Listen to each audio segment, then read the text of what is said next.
ഇപ്പോൾ മൊത്തം 14 പശുക്കളും കുട്ടികളും കൂടി 14 എണ്ണം ഉണ്ട്. ഈ 14 എണ്ണം നമുക്ക് വെച്ചൂർ പശു ആണോ? അതോ 14 എണ്ണവും വെച്ചൂരല്ല, ഒരു 11 എണ്ണം വെച്ചൂര് തന്നെയാണ്. 11 എണ്ണം വെച്ചൂര്. പിന്നെ എനിക്ക് ഒഴിവാക്കാൻ പറ്റാത്തതുകൊണ്ട് എന്നോട് അത്ര സ്നേഹമായിട്ട് ഇടപെടുന്ന 3-4 പശുക്കളും കൂടി ഉണ്ട്. അതല്ലേ? അപ്പൊ അതിനെ ഞാൻ ഒഴിവാക്കിയിട്ടില്ല, അതിനെയും വളർത്തുന്നുണ്ട്. അത് നല്ല ഇനം പശുക്കളാണ്. ഇത് വടകര, ഈ തമിഴ്നാട്ടിലെ വെള്ളപ്പശു കൃഷ്ണ എന്ന് പറയുന്നത്. പിന്നെ ഒരു പൊങ്ങന്നൂര്, അത് വൈറ്റ് അല്ല, അത്ര കേമപ്പെട്ട പശുവല്ല, ഒരു മീഡിയം സൈസ്, അങ്ങനെയുള്ള പശുക്കളാണ് എൻ്റെ അടുത്തുള്ളത്. സുഹൃത്തുക്കളെ നമസ്കാരം. നമ്മളെ കുറച്ച് കാലങ്ങൾക്ക് ശേഷം നല്ലൊരു വെച്ചൂർ ഫാമാണ് ഇന്നത്തെ വീഡിയോയിലൂടെ നിങ്ങൾക്ക് കാണിക്കുന്നത്, ഓർഗാനിക് കേരളത്തിൻ്റെ വീഡിയോയിലൂടെ. അപ്പോൾ മാത്യു മാഷ് നിങ്ങൾക്ക് എല്ലാവർക്കും അറിയാം, മാഷ് പുതുതായിട്ട് തുടങ്ങിയ ഒരു സംരംഭമാണ്. മാഷ്ക്ക് നാടൻ പശുക്കളോടുള്ള ഒരു വലിയ എന്താ പറയുക താല്പര്യം നമ്മൾ മുൻകാല വീഡിയോകളിലൂടെ നിങ്ങൾക്ക് കാണിച്ചു തന്നിട്ടുണ്ട്. മാഷിൻ്റെ പിന്നെ അന്നത്തെ കാലത്ത് മാഷ്ക്ക് വ്യത്യസ്ത ഇനം നാടൻ പശുക്കളായിരുന്നു ഉണ്ടായിരുന്നത്. എന്നാൽ ഇപ്പോൾ മാഷ് ഒരു നമ്മുടെ കേരളത്തിൻ്റെ തനത് പശുവായിട്ടുള്ള വെച്ചൂരിലേക്ക് കോൺസെൻട്രേറ്റ് ചെയ്തിട്ടുണ്ട്. മാഷ്ക്ക് 1-2 വേറെ പശുക്കളുണ്ട്, അത് നമ്മൾ വീഡിയോയിലൂടെ കാണിക്കുന്നുണ്ട്. പ്രധാനമായും വെച്ചൂരിനെ വളർത്തുന്നു. അതുമാത്രമല്ല മാഷ കൃഷി രീതികൾ മുന്നേ കാണിച്ചു തന്നാണല്ലോ, കംപ്ലീറ്റ് ജൈവമായിട്ടാണ് ചെയ്യുന്നത്. അത് ഈ വെച്ചൂർ പശുക്കൾ ഉപയോഗിച്ചിട്ടാണ് ചെയ്യുന്നത്. അപ്പോൾ നമുക്ക് മാഷിൻ്റെ ഈ വെച്ചൂർ ഫാമിലേക്ക് ഇങ്ങനൊരു സംരംഭം തുടങ്ങാനുണ്ടായ കാര്യങ്ങളും അതുമാത്രമല്ല ഇതുമായി ബന്ധപ്പെട്ടിട്ടുള്ള കാർഷികപരമായും മറ്റു കാര്യങ്ങളും മാഷിൻ്റെ പശുക്കളെയെല്ലാം നമുക്ക് ഡീറ്റെയിൽ ആയിട്ടൊന്ന് പരിചയപ്പെടാം. എടുത്തു പറയേണ്ട ഒരു കാര്യമുണ്ട്, മാഷ് വെച്ചൂർ പശുക്കളെ മാത്രമല്ല ഒരു വെച്ചൂർ കാളയെ കൂടി, അതായത് ആ വംശം എന്നും നിലനിർത്താൻ വേണ്ടിയിട്ട് വെച്ചൂർ കാളയെ കൂടി വളർത്തുന്നുണ്ട്. അപ്പോൾ അതിൻ്റെ രസകരമായ കാഴ്ചകളിലേക്ക് നമുക്കൊന്ന് പോയി നോക്കാം. ഇപ്പോൾ മാഷ് വെച്ചൂർ എന്നുള്ള ഈ ഒരു ബ്രീഡിനെ മാത്രം അതിലേക്ക് ശ്രദ്ധ കേന്ദ്രീകരിച്ചിട്ട് ഇങ്ങനൊരു സംരംഭം തുടങ്ങി. എത്ര പശുക്കളുണ്ട് മാഷ് ഇവിടെ? എൻ്റെ അടുത്ത് ഇപ്പോൾ മൊത്തം 14 പശുക്കളും കുട്ടികളും കൂടി 14 എണ്ണം ഉണ്ട്. ഈ 14 എണ്ണം നമുക്ക് വെച്ചൂർ പശു ആണോ? അതോ 14 എണ്ണവും വെച്ചൂരല്ല, ഒരു 11 എണ്ണം വെച്ചൂര് തന്നെയാണ്. 11 എണ്ണം വെച്ചൂര്. പിന്നെ എനിക്ക് ഒഴിവാക്കാൻ പറ്റാത്തതുകൊണ്ട് എന്നോട് അത്ര സ്നേഹമായിട്ട് ഇടപെടുന്ന 3-4 പശുക്കളും കൂടി ഉണ്ട്. അതല്ലേ? അപ്പൊ അതിനെ ഞാൻ ഒഴിവാക്കിയിട്ടില്ല, അതിനെയും വളർത്തുന്നുണ്ട്. അത് നല്ല ഇനം പശുക്കളാണ്. ഇത് വടകര, ഈ തമിഴ്നാട്ടിലെ വെള്ളപ്പശു കൃഷ്ണ എന്ന് പറയുന്നത്. പിന്നെ ഒരു പൊങ്ങന്നൂര്, അത് വൈറ്റ് അല്ല, അത്ര കേമപ്പെട്ട പശുവല്ല, ഒരു മീഡിയം സൈസ്, അങ്ങനെയുള്ള പശുക്കളാണ് എൻ്റെ അടുത്തുള്ളത്. ഉള്ളതല്ലേ? നമുക്ക് മാഷേ പശുക്കളൊന്ന് ഡീറ്റെയിൽ പരിചയപ്പെടാം. അതിന് ശേഷം നമ്മുടെ ഇവിടെ ഈ പശുക്കളെ ഉപയോഗിച്ച് ചെയ്യുന്ന കാർഷിക കാര്യങ്ങളും കൂടി നമുക്കൊന്ന് ഷെയർ ചെയ്യാം. അപ്പോൾ നമുക്ക് ആദ്യം മോരിയെ നമുക്ക് മാഷിന്റെ വെച്ചൂർ കാളയാണ്, ആള് പുലിയാണ്, വല്ലാതെ അടുത്തേക്ക് എന്നാൽ ചിലപ്പോ നമ്മളെ തോണ്ടിയിരുന്നു. കേരളത്തിലെ പ്രസിദ്ധമായ മോരികളിൽ, അതായത് കാളകളിൽ ഒന്നാണ് മുത്തോ. അങ്ങനെ ശല്യക്കാരനൊന്നുമല്ല, മൂക്കയറ് പോലും ഞാൻ ഇട്ടിട്ടില്ല. പക്ഷെ പെട്ടെന്ന് മൂക്കയറിട്ടില്ല അല്ലേ? ആദ്യമായിട്ടോ ഇങ്ങനെ കാളകളൊക്കെ മൂക്കയറ് കാണുന്നത്. സാധുവാണ് അതല്ലേ? ചില ആളുകളൊക്കെ വന്നു കഴിഞ്ഞാൽ വളരെ ക്ഷുഭിതനാകുകയും ചാടി ആക്രമിക്കുകയൊക്കെ ചെയ്യും. അപ്പൊ അങ്ങനെയുള്ളവരെ അങ്ങനെ അടുപ്പിക്കലില്ല. ഇവന് എത്ര വയസ്സായിരുന്നു മാഷെ? ഇവനിപ്പോ 6 വയസ്സായി. 6 വയസ്സായി അല്ലേ? എല്ലാ ലക്ഷണമൊത്ത ബുള്ളാണ്.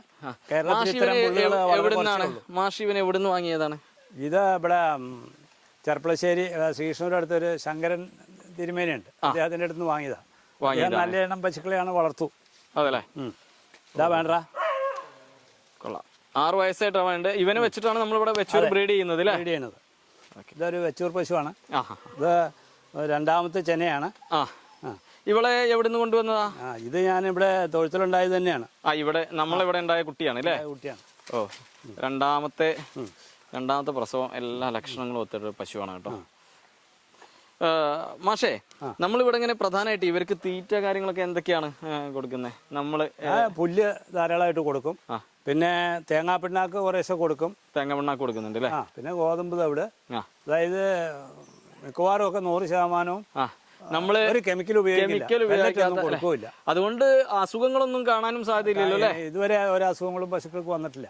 അടുത്ത ആൾ ഇതാണല്ലേ? അതെ. ഇവളിപ്പോ തറവാട്ടിലെ മുത്തശ്ശിയാണ്. ഒരു 8-9 വർഷമായി ഇതിനെ വളർത്തണം. ചെറിയ കുറിയ പശുവാണ് കേട്ടോ. കുറിയ പശു. ഇതിന് ഒറിജിനലാണ്, യാതൊരു കലർപ്പുമില്ലാത്ത ടൈപ്പാണ്. ഇതിപ്പോ 6 പ്രസവിച്ചു. ഇവിടെ 6 പ്രസവിച്ചോ? പക്ഷെ പലരും വരുമ്പോ കാണാൻ വരുമ്പോ ഇത് കുട്ടിയാണോന്നാ ചോദിക്കുക. കാരണം അങ്ങനെ പ്രസവിച്ച 6 പ്രസവം നമുക്ക് ഇവിടെ ഉണ്ടായില്ലേ? പക്ഷെ അധികവും മോരിക്കുട്ടികളാണ് ഉണ്ടായിട്ടുള്ളത്. മോരിക്കുട്ടികളാണോ? ഏറ്റവും നല്ല, എൻ്റെ അടുത്തുള്ളതിൽ ഏറ്റവും നല്ല പശു ഇതാണ്. തലയൊക്കെ ഒന്ന് പൊക്കി പിടിച്ചേ, ഒന്ന് കാണട്ടെ എല്ലാവരും. മാഷേ, ഇതാണ് നമ്മൾ അടുത്ത ആള് അല്ലേ?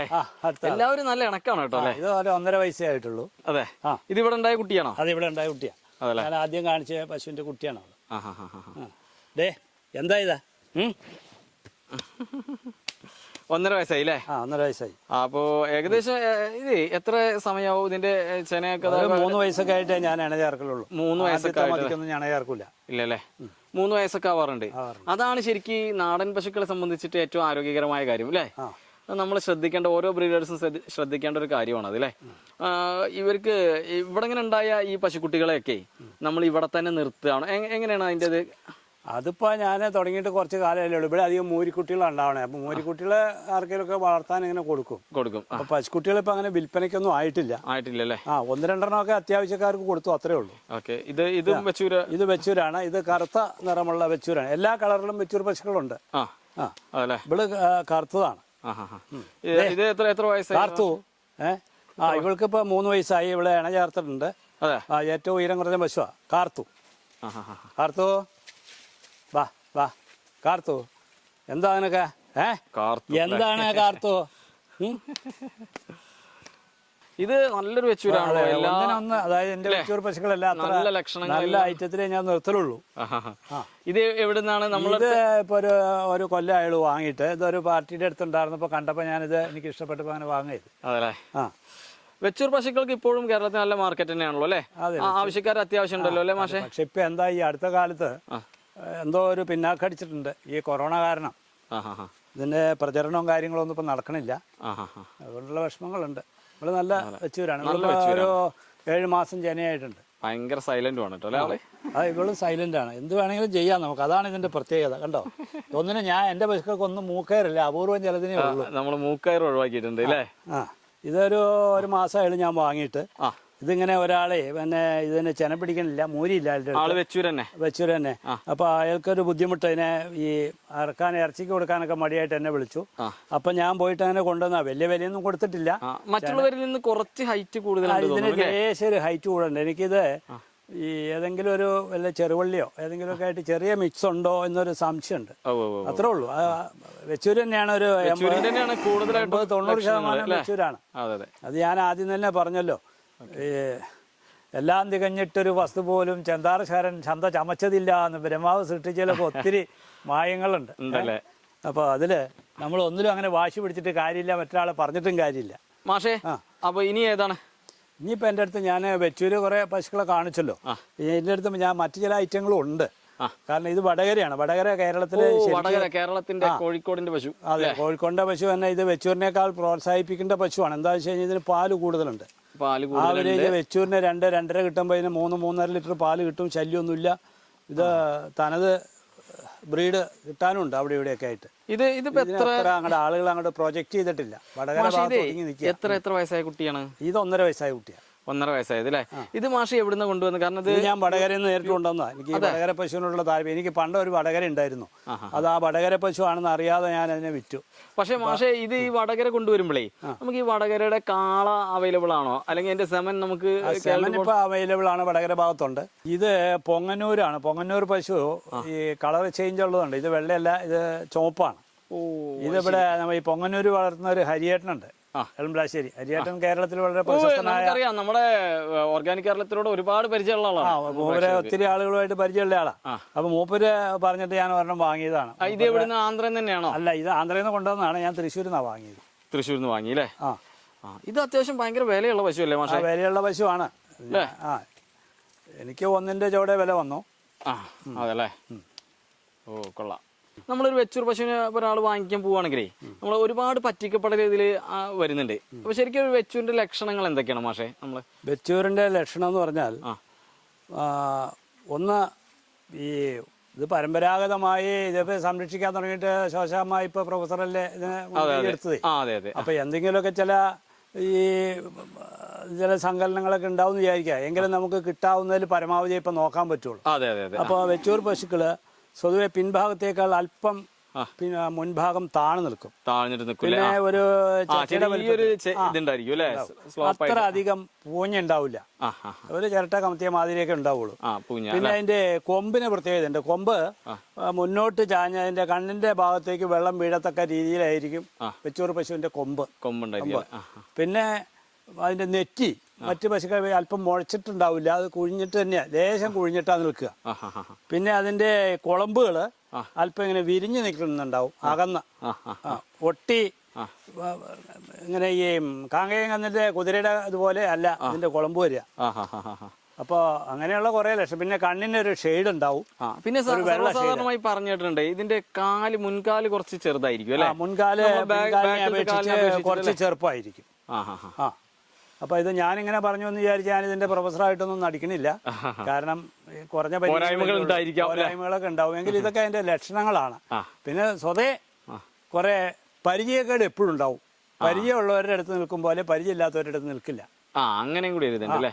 പിന്നെ ഇതിന്റെ വൃത്തിയിലൊക്കെ ശ്രദ്ധിക്കുമ്പോൾ നല്ല വൃത്തിയുള്ള പശുക്കളാണ് ഇതൊക്കെ.